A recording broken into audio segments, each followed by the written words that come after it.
bienvenue dans ce nouvel épisode of the Mat. Je suis contente d'enregistrer cet épisode depuis Biarritz. On s'est retrouvés il y a quelques jours à la maison sportive de Biarritz pour notre premier événement, premier community event à Biarritz. C'était vraiment une après-midi merveilleuse. J'en profite d'enregistrer cet épisode, même si je l'ai déjà dit sur Instagram et aussi en présentiel. Merci du fond du cœur à toutes celles qui sont venues, qui ont participé à cet événement. Je sais qu'il y en a pas mal aussi qui ont fait de la route et qui avaient vraiment envie d'être là. Donc merci du fond du cœur parce que sans vous, en fait, ces moments-là ne pourraient pas exister. Et je le disais à certaines d'entre vous pendant l'événement, je crois que cette année, c'est vraiment l'année où j'ai besoin de cette connexion humaine. Le studio est riche aujourd'hui, il va continuer de s'enrichir. Mais cette année, je me sens vraiment portée par ce besoin de connecter avec vous et aussi de pouvoir créer différents formats, pas que des intensifs, pas que des community events, justement, faire un petit mix de tout pour pouvoir m'adresser un petit peu à tout le monde. Et je le rappelle vraiment, tous ces événements sont ouverts à tout le monde. Il n'y a pas d'âge mini maxi, il n'y a pas de niveau mini maxi non plus. J'ai toujours voulu tout ce que j'ai jamais partagé, que ce soit sur YouTube, que ce soit sur le studio, ou vraiment de partout. J'ai toujours voulu que ce soit inclusif. C'est d'ailleurs pour ça que j'ai commencé ce métier-là, pour pouvoir vraiment offrir cette bulle de bien-être à tout le monde, ou en tout cas à un maximum de personnes. Donc c'est pour ça que voilà, sachez que s'il y a un événement un jour qui vous appelle, ne pensez pas que vous êtes trop ou pas assez. Vous avez toujours votre place à mes côtés, à nos côtés au sein de la communauté. Donc voilà, plus on est et mieux c'est, plus on peut connecter de moi à toi qui m'écoutes, mais aussi entre vous, parce qu'il y a aussi des très beaux liens qui se construisent, qui se tissent et qui restent au fil des années. J'ai des filles qui reviennent chaque année aux intensifs et qui sont devenues amies, donc c'est vraiment, pour moi c'est vraiment la plus belle des récompenses, au-delà de ce que vous m'apportez à moi chaque jour, qui vous permettez aussi de vivre d'un métier qui au-delà d'une passion qui fait vraiment partie de moi. Et voilà, vous connectez entre vous et il se crée des choses assez magiques à l'intérieur de vous et puis entre vous. Donc voilà, déjà un grand merci pour tout ça. Et j'enchaîne avec cet épisode tout simplement. On se retrouve maintenant chaque semaine avec un nouvel épisode sur Off the Mat. Et cette semaine, j'avais envie de faire un petit listing de ces choses que l'on vit, que l'on fait, que l'on observe dans notre quotidien, qui ne sont absolument pas yoga. Ce qui m'a inspiré cet épisode, c'est bien sûr les réseaux sociaux. On passe beaucoup de temps sur les réseaux sociaux, moi la première. Non seulement parce que je suis créatrice de contenu, mais aussi parce que, je le dis, j'adore consommer les réseaux sociaux. J'adore aussi les relations sociales, j'adore connecter avec vous, avec des personnes qui m'inspirent, etc. Donc c'est vrai que j'y passe pas mal de temps, mais c'est aussi on va dire, un grand espace dans lequel on peut observer beaucoup de choses, beaucoup de comportements qui parfois m'étonnent beaucoup, parfois m'attristent aussi un petit peu, je dois le dire. Et du coup, j'ai fait une petite liste de ces choses que j'ai observées ou en tout cas qui se sont répétées dans ma vie depuis de nombreuses années. Et j'avais envie un petit peu de vous les partager. Alors, soit pour peut-être ça va lever le voile sur certains comportements que vous subissez vous-même et vous vous dites en fait je me sens pas à l'aise avec ça et je comprends pas trop pourquoi. Ou peut-être que ça va aussi ça va vous permettre de vous remettre en question, de remettre en question votre manière d'être, de faire, d'agir, que ce soit sur les réseaux sociaux comme dans la vie réelle. Et quand je dis réseaux sociaux, c'est aussi par, écran interposé parce que je pense que la manière dont on a de se comporter, de cultiver des relations est souvent différente, versus la manière dont on s'autorise à se comporter, quand on a une personne physiquement face à soi.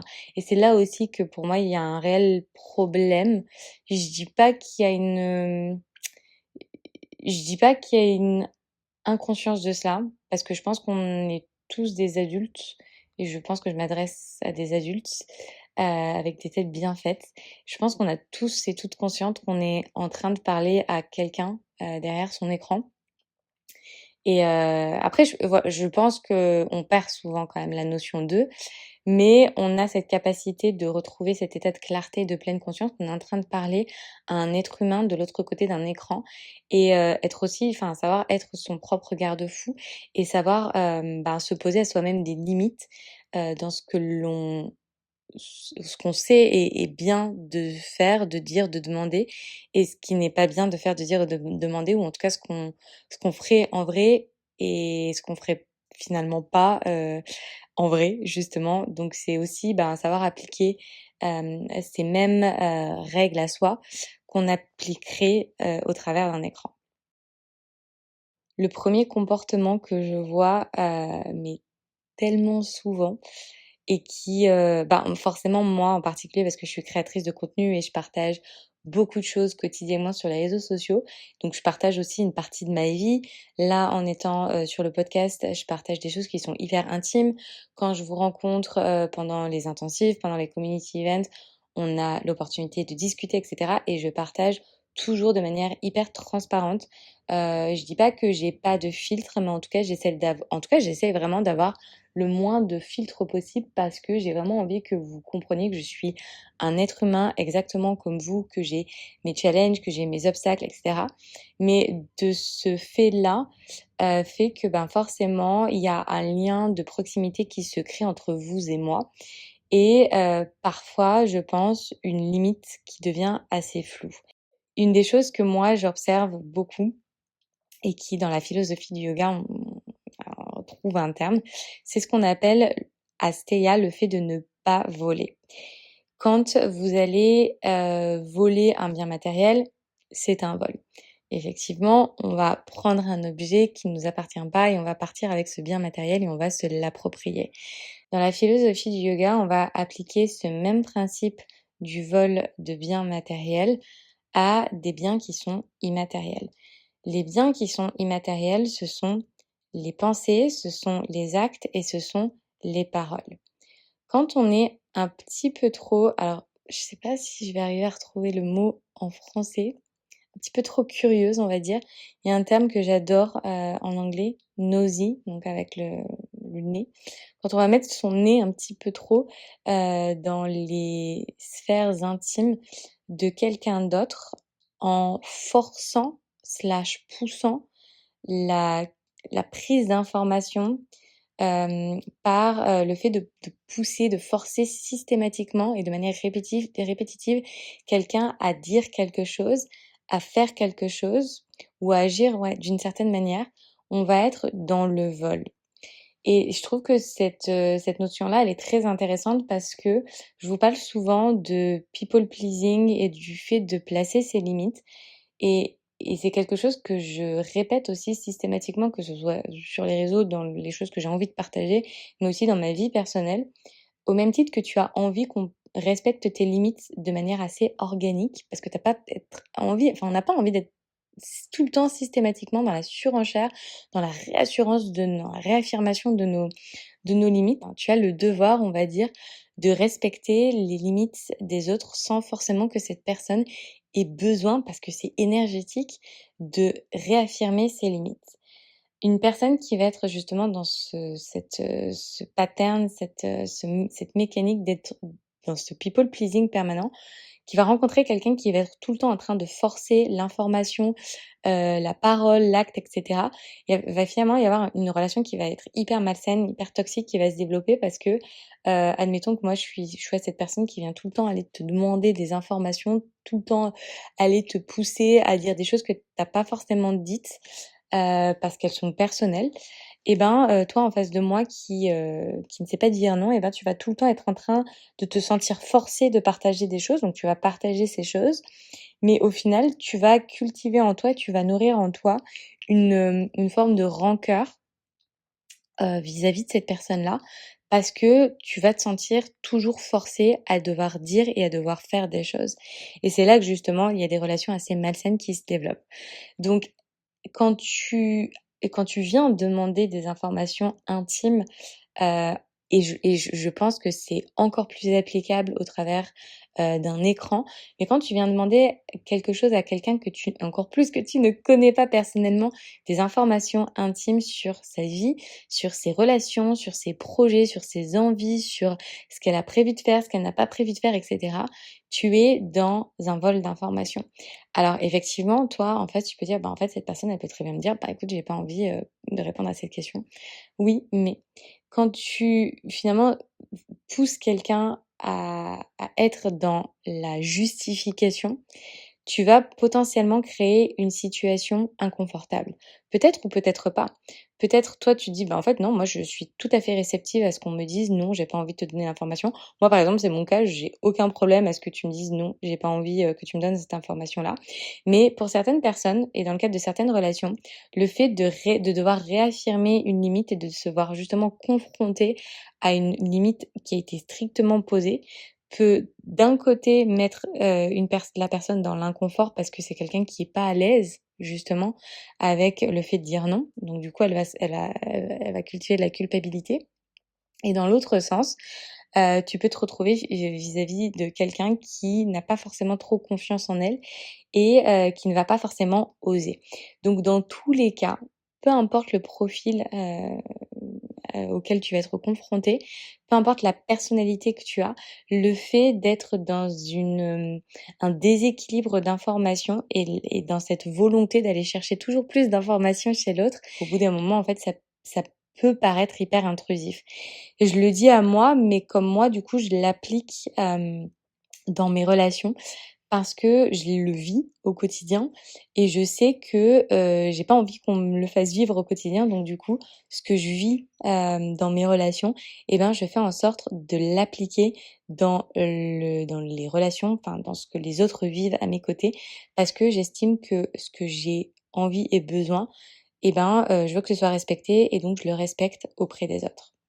Astéa donc, le fait de ne pas voler. Une deuxième chose qui n'est absolument pas yogi, c'est le fait d'exprimer son jugement. Le fait d'avoir un jugement n'est absolument pas une «erreur» entre guillemets, je mets le mot «erreur» entre guillemets, parce que, il y a pas d'erreur ou quoi, mais le jugement n'est pas quelque chose de mal. On est des êtres humains.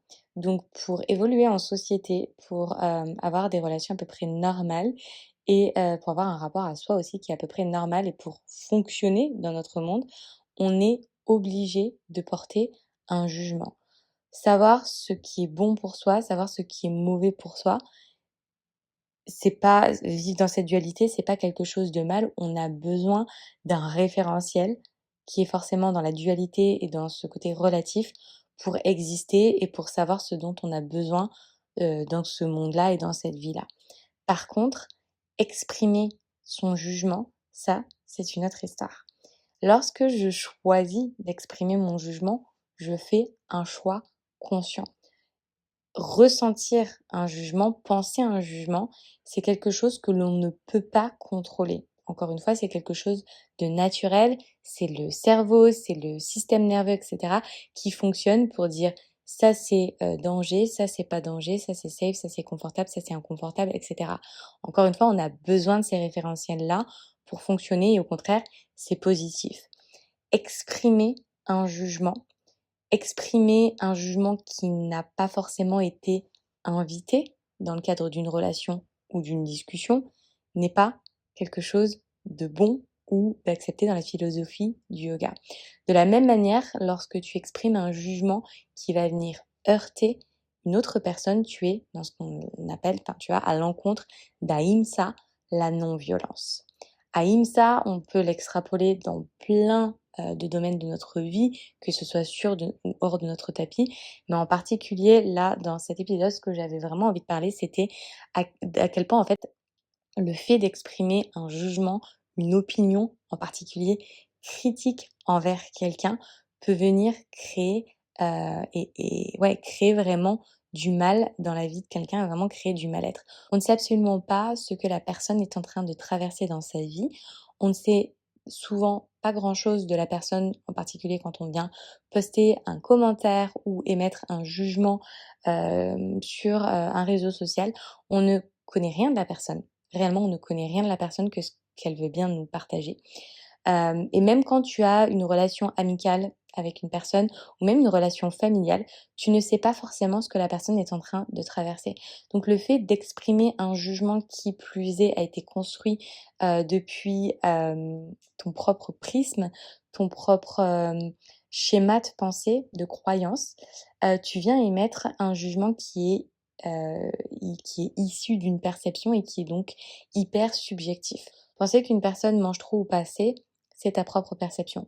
Penser qu'une personne devrait voyager versus une personne ne devrait pas voyager, c'est ta perception. Hem, il y a une manière aussi d'exprimer un jugement qui va être meilleure, on va dire, qu'une autre. Je parle toujours hem, de jugement constructif ou en tout cas de partage de pensée qui va être constructif. Quand tu partages quelque chose, une opinion, un avis qui va être constructif, j'ai envie de dire, il est d'autant plus, mieux accueilli que quand tu vas exprimer quelque chose d'hyper brutal. Encore une fois et là je pense qu'on vient taper dans l'intelligence émotionnelle, mais pose-toi la simple question avant d'émettre un jugement qu'il soit écrit ou verbal. Est-ce que j'aimerais recevoir ce type, de paroles, ce type d'informations, ce type de commentaires? Donc à moins qu'une personne t'invite à exprimer ton jugement et à donner ton avis, tout simplement ta parole, ton avis, ton opinion, tes conseils ne sont pas les bienvenus. J'espère que je l'exprime de manière aussi douce que je le peux, mais clairement, moi, je me dis la même chose à moi-même. Parfois, je pense des choses et j'ai envie de les exprimer et je me dis ça, je dis: «Marine, en fait, on t'a rien demandé.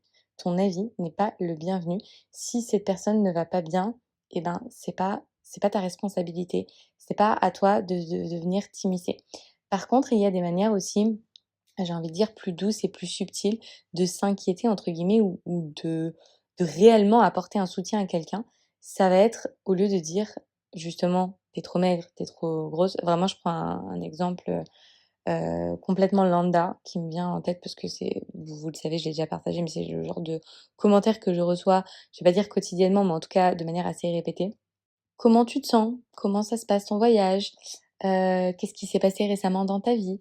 Des choses comme ça et en fait, vous verrez très naturellement si la personne a envie de partager, de manière spontanée et instinctive des choses, qu'elle traverse ou non et ça permet aussi de, délimiter une relation et toi-même d'ailleurs, ça va te permettre peut-être de mieux placer cette personne, dans tes différentes caisses de l'amitié. Est-ce que c'est finalement quelqu'un qui a envie de s'ouvrir à moi ou non?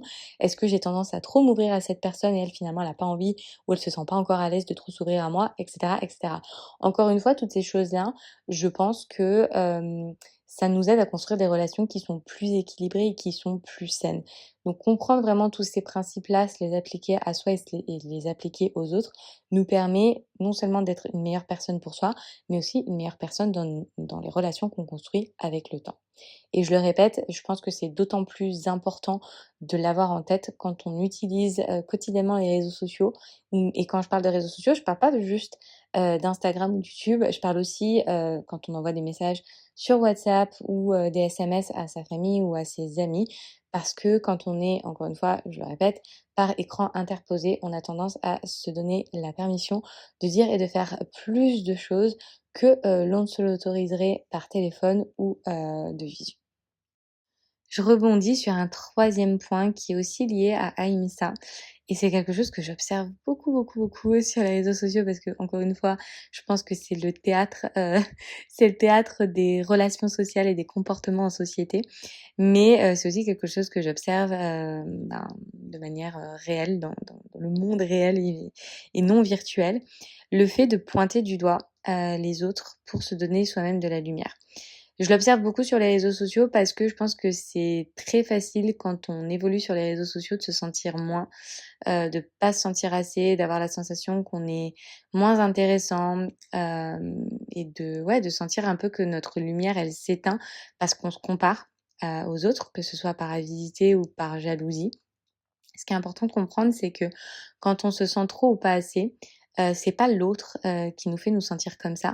C'est soi-même qui créons un espace, on va dire, un petit peu toxique pour soi parce que, les autres, ne sont que le reflet de ce que l'on traverse en soi ne sont que le reflet de nos propres blessures.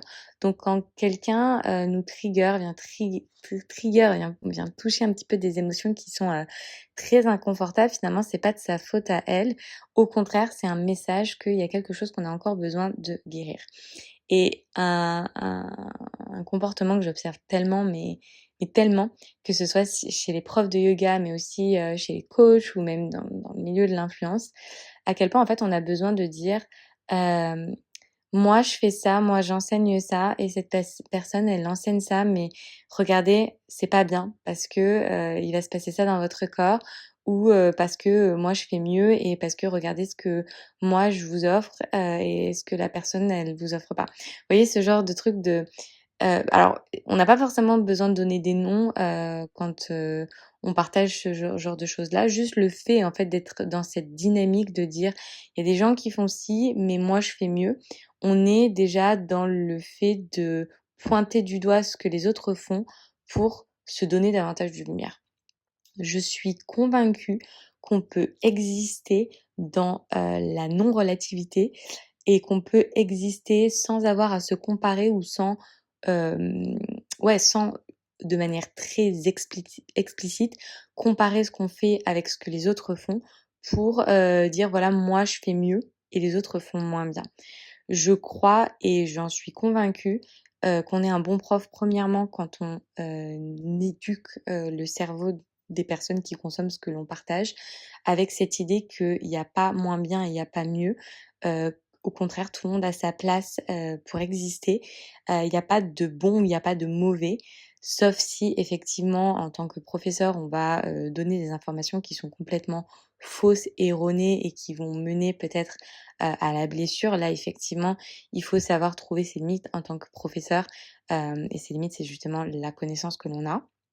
Mais, de manière globale, on a tous, notre place sur les réseaux sociaux, on a tous notre place sur terre et dans ce monde et il n'y a pas besoin de venir éteindre la lumière des autres pour exister. Moi, par exemple, je sais et je le répète souvent et j'en avais parlé quand je parlais de ma relation avec les réseaux sociaux, où j'ai pris vachement de distance avec les réseaux sociaux parce que je sentais que je me comparais beaucoup trop et que je venais éteindre ma propre lumière et je me perdais justement là-dedans parce que, j'avais tendance à me dire: «Bah, en fait, ma passion pour la photo, elle est pas la bienvenue parce que les gens ils me suivent, que pour le yoga et pour, une pratique hyper avancée, que si je parle de d'autres choses que de contorsion ou de handstand et ben, forcément je vais pas être intéressante» et cetera. J'observais un petit peu, je m'intéressais à tout ce qui était algorithme, au fait d'à tout prix, voilà, il fallait avoir un compte niche parce que sinon on perd de l'engagement, on perd de l'audience et en fait, je me suis dit: «Mais en fait, je m'en fiche, j'ai pas du tout envie d'être dans ce truc-là. Je préfère avoir en fait, tant pis, je préfère avoir moins d'engagement, mais je préfère rester moi, en fait. Je préfère rester moi et j'ai pas envie de me comparer à ce que les autres font. J'ai pas envie, de, perdre confiance en moi et rentrer en fait dans une mécanique hyper toxique où je suis en train d'aller chercher la petite bête, chez les autres pour finalement dire que ce que moi je fais, c'est mieux. Je pense qu'on peut se vendre en tant que professeur de yoga, en tant qu'influenceur, sans avoir besoin de dire que ce que les autres, font, c'est moins bien que ce que nous on vend. Je pense qu'on peut juste en fait, exister, partager sa parole, partager sa lumière et avoir cette conviction et cette croyance que les personnes qui nous cherchent, elles nous trouveront simplement parce qu'on émane cette lumière-là. Une autre situation que j'observe beaucoup, et d'ailleurs on en parlait pendant cet événement à Biarritz, du fait de rester dans des situations qui sont inconfortables parce qu'on y est habitué, plutôt que de choisir justement l'inconfort qui pourrait nous mener à quelque chose de beaucoup plus sain, beaucoup plus joyeux. C'est ce qu'on appelle finalement avidia. Avidia, c'est l'ignorance, ou en tout cas l'inconscience, qu'il existe une autre réalité dans laquelle on se sentirait beaucoup mieux. Lorsque tu choisis de rester dans une situation, qu'elle soit personnelle ou professionnelle, que tu sais au fond de toi ne te fait pas du bien, elle te tire vers le bas, elle te déprime, elle te rend malheureuse, mais tu choisis d'y rester parce que tu peux être dans du people pleasing, tu as envie de contenter, tu as envie de recevoir la validation extérieure, tu as envie d'être aimé en pensant que, de rester dans cette situation, finalement, te rend plus acceptable ou en tout cas plus aimable. Le fait de rester, dans cette situation va à l'encontre de la philosophie du yoga. À l'inverse, lorsque tu as conscience que tu n'es pas aligné, avec ton chemin de vie, que tu n'es pas aligné avec ton dharma et que tu choisis d'aller au-delà de cet inconfort et que tu choisis vraiment de te plonger dans cet inconfort, tu prends conscience qu'une autre réalité est possible et tu élèves finalement ta connaissance. J'en parlais justement avec une de mes élèves, pendant cet événement à Biarritz et on a commencé à discuter et elle m'expliquait à quel point en fait mes cours et le fait, qu'elle se soit inscrite au studio avait complètement changé sa vie. Parce que justement, en fait, elle avait pris conscience que ce qu'elle vivait sur son tapis, c'était quelque chose qu'elle pouvait appliquer à sa vie hors de son tapis et que justement, en fait, ce qu'elle apprenait sur son tapis, c'était quelque chose qu'elle pouvait s'autoriser à faire dans sa vie réelle et notamment on parlait de l'inconfort, et du fait d'aller au-delà, de ce en fait à quoi on est habitué. Et elle a compris que son voyage sur son tapis ne serait jamais confortable parce que à chaque fois qu'elle arrivait à créer un déclic ou qu'elle arrivait à débloquer quelque chose, il y avait quelque chose de nouveau, de nouvellement inconfortable qui allait, se dévoiler et apparaître sur son tapis. Et de la même manière dans sa vie de tous les jours, même si, quelque chose était inconfortable, si elle continuait d'avancer et de prendre des décisions et ben, plus elle allait aller au-delà de ces inconforts, plus elle allait rencontrer de nouveaux inconforts, mais qu'au travers de ces inconforts, en fait, elle se sentait, beaucoup plus forte et beaucoup plus alignée. En fait, la vie, elle est faite d'étapes et elle est faite de déséquilibres comme elle est faite d'inconfort. L'inconfort, c'est pas quelque chose de négatif, au contraire, c'est un messager. C'est ce message que tu es exactement là où tu es censé être. Parce que si c'est inconfortable, ça veut dire que tu as quelque chose à apprendre. Choisir de rester dans sa zone de confort n'est pas quelque chose de négatif, au contraire, ça veut dire que tu n'es pas encore prête, peut-être, à dépasser l'inconfort qui t'appelle. Et c'est OK. Je pense que dès lors qu'on a, cette clarté, cette conscience qu'on est dans le confort et qu'on choisit le confort parce qu'on n'est pas encore prête à aller, justement venir titiller cette petite blessure, et ben, on est quand même dans une forme d'intelligence émotionnelle et spirituelle qui est juste. Une fois qu'on se dit: «OK, là, c'est bon, j'en ai ras-le-bol et j'ai vraiment envie d'avancer dans ma vie. Je sens que je me suis renforcée physiquement, mais aussi mentalement sur mon tapis et je sens que j'ai enfin les outils et cette prise de conscience suffisante pour, appliquer justement cette même prise de décision dans ma vie de tous les jours. Et c'était hyper beau et puissant la manière dont elle me l'a partagé parce que finalement, en fait, elle a dit non, en fait, elle a verbalement, elle a dit non, elle a dit: «Je veux plus de ça» et elle avait peur et elle a continué d'avoir peur, mais elle a senti cette force en elle monter parce qu'elle savait qu'elle avait cette force sur son tapis. Et aujourd'hui, la vie, elle est pas forcément plus confortable, on va dire. Il y a d'autres challenges qui viennent se placer sur notre chemin, mais pour autant, elle a grandi de ça. Elle se sent aujourd'hui plus forte et plus alignée et elle sait que demain, quand de nouveaux challenges vont se présenter à elle, eh ben, elle aura davantage de bagages et elle aura davantage de force pour aller les affronter parce qu'elle sait qu'à chaque fois qu'elle va venir affronter un inconfort, certes, ça va être désagréable, émotionnellement comme physiquement, mais elle sait que derrière, il y a quelque chose de tellement plus beau et de tellement plus grand qui l'attend, de tellement plus aligné. Et je pense que cette sensation d'être aligné, est indescriptible déjà, mais aussi, je pense que quand on a un moment de sa vie vécu l'inconfort, et le confort qu'on peut trouver justement dans cet inconfort, on peut pas revenir en arrière. On sait que, OK, c'est très inconfortable, mais derrière, en fait, on va ressentir quelque chose de tellement excitant, qui va finalement être une porte qui s'ouvre à quelque chose de nouveau, qu'on va avoir un petit peu, vous savez, cette envie d'y revenir. Donc je pense que la première étape, c'est de s'autoriser, de se donner la permission d'aller explorer l'inconfort et de s'autoriser à faire une erreur. Parce que tu le verras, une fois que tu l'auras expérimenté, il y aura jamais d'erreur. Quand tu t'écoutes et quand tu te donnes la permission de ne pas être parfaite, quand tu t'autorises à lâcher prise sur cette idée que peut-être tu vas pas prendre la bonne décision, mais en tout cas, tu auras essayé, et ben, tu, verras à quel point, en fait, les choses vont changer parce que, derrière cette imperfection, tu vas y trouver une sensation de suffisance et de contentement. Je termine avec Satya. Satya, c'est le fait d'exprimer sa vérité. J'ai beaucoup d'entre vous qui vous excusez automatiquement pour le fait d'exister. Vous excusez aussi pour le fait de prendre votre place. Vous excusez pour le fait de ne pas être au niveau. Bref, vous avez tendance à beaucoup vous excuser auprès de moi parce que vous n'avez pas le niveau, parce que peut-être vous avez pris la place de quelqu'un d'autre, etc., etc. J'en ai beaucoup d'entre vous, donc si toi qui m'écoutes, tu te reconnais là-dedans, tu t'es déjà excusé auprès de moi parce que tu as pris la place de quelqu'un, parce que tu t'es dit que tu n'avais pas le niveau, etc. Tu n'appliques pas la philosophie du yoga et tu n'es pas yogi envers toi-même en particulier lorsque tu t'excuses d'exprimer ta vérité. Ta vérité, c'est la version de toi aujourd'hui. À aucun moment, tu ne dois t'excuser pour la personne que tu es à cet instant présent. Et ça, c'est quelque chose que je vous répète en permanence sur les réseaux sociaux, que je vous partage aussi quand on se rencontre en présentiel, un sujet aussi que j'ai longuement abordé suite au live.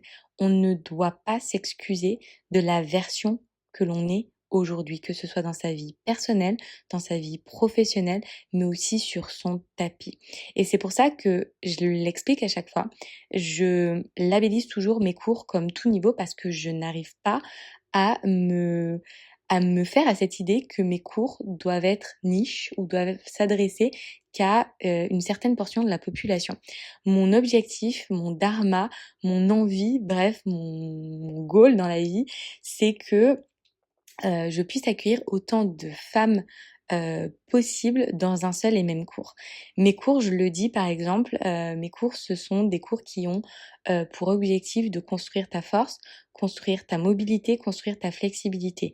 Si demain tu as envie de faire ton handstand pendant mon cours, fais-le. Si t'as pas envie de le faire, ne le fais pas. Si tu as envie de rentrer dans un backbend, fais-le. Si t'as pas envie de rentrer dans un backbend, ne le fais pas. Si tu as envie d'y aller un petit peu, moyennement, beaucoup, c'est à toi de choisir exactement là où tu as envie d'aller. Mais ma méthode, et en tout cas la structure, la séquence de mes cours, elle est exactement la même pour tout ce que j'enseigne. Je construis et ensuite à toi de choisir si tu as envie de t'amuser ou pas. Plus je vieillis et plus j'ai cette conviction qu'on doit bouger son corps parce que ça nous fait du bien, parce que on se sent bien, parce que c'est une bulle qu'on se crée à soi, c'est sa maison. C'est pas une punition, c'est pas un lieu de performance. Et là encore, c'est là qu'on fait vraiment la différence entre de la contorsion, de la gymnastique et du yoga. C'est-à-dire que certes, moi, je vais t'inviter à explorer beaucoup plus loin, c'est ce que je fais avec moi-même, mais croyez-en ma parole, parce que je sais qu'il y en a beaucoup qui ne me croient pas forcément parce que je suis quelqu'un qui suis... j'aime explorer la performance de mon corps, j'aime explorer son potentiel, mais je suis quelqu'un qui sait absolument s'écouter et quand la limite est là, en fait, quand je sens que mon corps, il me dit: «Bah, là, j'ai vraiment pas envie, je sens que je vais faire quelque chose de mal» et ben, en fait, je m'écoute. Je ne vais tout simplement pas plus loin. Ne pas être dans cette avidité permanente et au contraire d'être en permanence dans ce contentement, santosha, c'est pratiquer le yoga. Et de la même manière, quand tu cesses de t'excuser, d'exister, tu cesses de t'excuser pour ta pratique telle qu'elle est aujourd'hui, cesses de t'excuser pour, ta présence en fait, tu ne prends jamais la place de qui que ce soit. Ta place, elle mérite autant que la place de quelqu'un d'autre. Je crois et j'en suis même convaincue qu'il y a la place pour absolument tout le monde, que ce soit sur les réseaux sociaux, que ce soit dans un de mes cours ou dans n'importe quel autre cours, que ce soit dans un métier que tu as envie de faire, que ce soit dans un projet dans lequel tu as envie de te lancer. Il n'y a pas trop de plateformes en ligne, il n'y a pas trop de chaînes YouTube, il n'y a pas trop d'influenceurs, il n'y a pas trop de chirurgiens. Bref, je pourrais vraiment développer ça à l'infini. On a on a et ça vraiment c'est hyper important de l'intégrer. On a tous notre singularité, on a tous notre lumière et on mérite tous pour soi mais aussi pour le monde extérieur de s'autoriser, se donner la permission de faire briller sa lumière sans avoir à s'en excuser. Je ne m'excuserai jamais d'exister, je ne m'excuserai jamais de prendre ma place, je ne m'excuserai jamais d'ailleurs d'être qui je suis et ça d'ailleurs, on en a beaucoup parlé pendant l'event à Biarritz où je disais en fait, j'ai arrêté de m'excuser pour la personne que j'étais. Je sais que je suis quelqu'un de rigolo, je sais que je suis quelqu'un qui a un franc-parler, je suis quelqu'un de très honnête, je suis quelqu'un de très direct, mais je mets un mais entre guillemets, mais à côté de ça, ça fait quelqu'un de moi d'hyper authentique, d'hyper loyal, d'hyper fidèle, quelqu'un en qui on peut avoir confiance, et cetera, et cetera. Je l'ai parlé dans l'épisode précédent justement où je parlais des relations et des amitiés.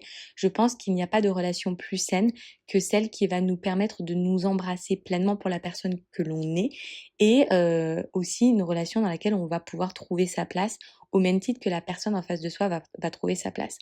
Et je termine sur ça parce que justement ça me permet de terminer par rapport à mes cours et par rapport à ce que je partage ici. Mais moi j'ai tellement vécu le rejet dans mon adolescence, dans mon enfance, dans mes relations amicales en particulier, que je pense que quand je me suis lancée sur les réseaux sociaux et quand je me suis lancée dans ce que je crée aujourd'hui avec le studio, ma première intention, ça a toujours été d'être hyper honnête et authentique, parce que en me donnant la permission d'être cette fille hyper honnête et authentique, imparfaite, je te donne toi la permission d'être cette fille aussi authentique, drôle, décalée, maladroite, bref tout ce que tu veux, sans avoir besoin de t'en excuser. Moi je sais que parfois j'ai des filles en live qui se sont excusées après pendant le Q&A, où elles ont dit des choses où elles ont eu la sensation d'être trop. Elles sont venues s'excuser auprès de moi en off, et je leur ai dit mais en fait t'as pas besoin de t'excuser, c'était drôle, c'était très bien placé. Enfin, en fait, j'essaye toujours de créer un espace dans lequel chaque personne va se sentir à l'aise d'être la personne qu'elle est, sans avoir besoin de s'excuser. Et ça, j'ai envie de le répéter, pour terminer d'ailleurs cet épisode. Toi qui m'écoutes, que ce soit dans les présentiels, que ce soit pendant les lives, que ce soit par DM, tu n'es jamais trop dès lors que tu es toi. J'espère que ces paroles vous auront inspiré, j'espère qu'ils vous auront aussi permis de remettre en question peut-être certaines de vos relations, de la manière dont vous vous comportez vous-même dans vos relations, et peut-être la manière dont vous vivez certaines relations qui peuvent vous être inconfortables. Peut-être que certains de ces concepts, certains de ces principes vont vous aider à construire des relations qui sont plus saines avec vous-même, mais aussi avec les autres, et peut-être mieux adapter, mieux ajuster vos paroles et vos manières d'être, que ce soit au travers des écrans, mais aussi dans le monde réel, parce que je pense, et je suis même convaincue, que la philosophie du yoga nous apporte tellement de belles clés et de beaux outils pour nous aider à trouver notre place en société, et aussi pour nous aider à mieux vivre avec soi et à mieux vivre avec les autres. J'espère que cet épisode t'aura inspiré. N'hésite pas à me laisser toutes tes questions ainsi que tes commentaires en dessous de cet épisode, que ce soit sur Spotify, sur iTunes ou encore sur YouTube. Je te lis et je te réponds. Si tu as la moindre demande, la moindre question pour un prochain épisode, n'hésite pas non plus à me les poster en dessous de ces épisodes. Ça m'inspire et ça m'aide à créer encore plus pour la suite de Off the Mat. Merci pour ton écoute, merci pour ta bienveillance, et j'ai hâte de te retrouver pour un prochain épisode of the Mat.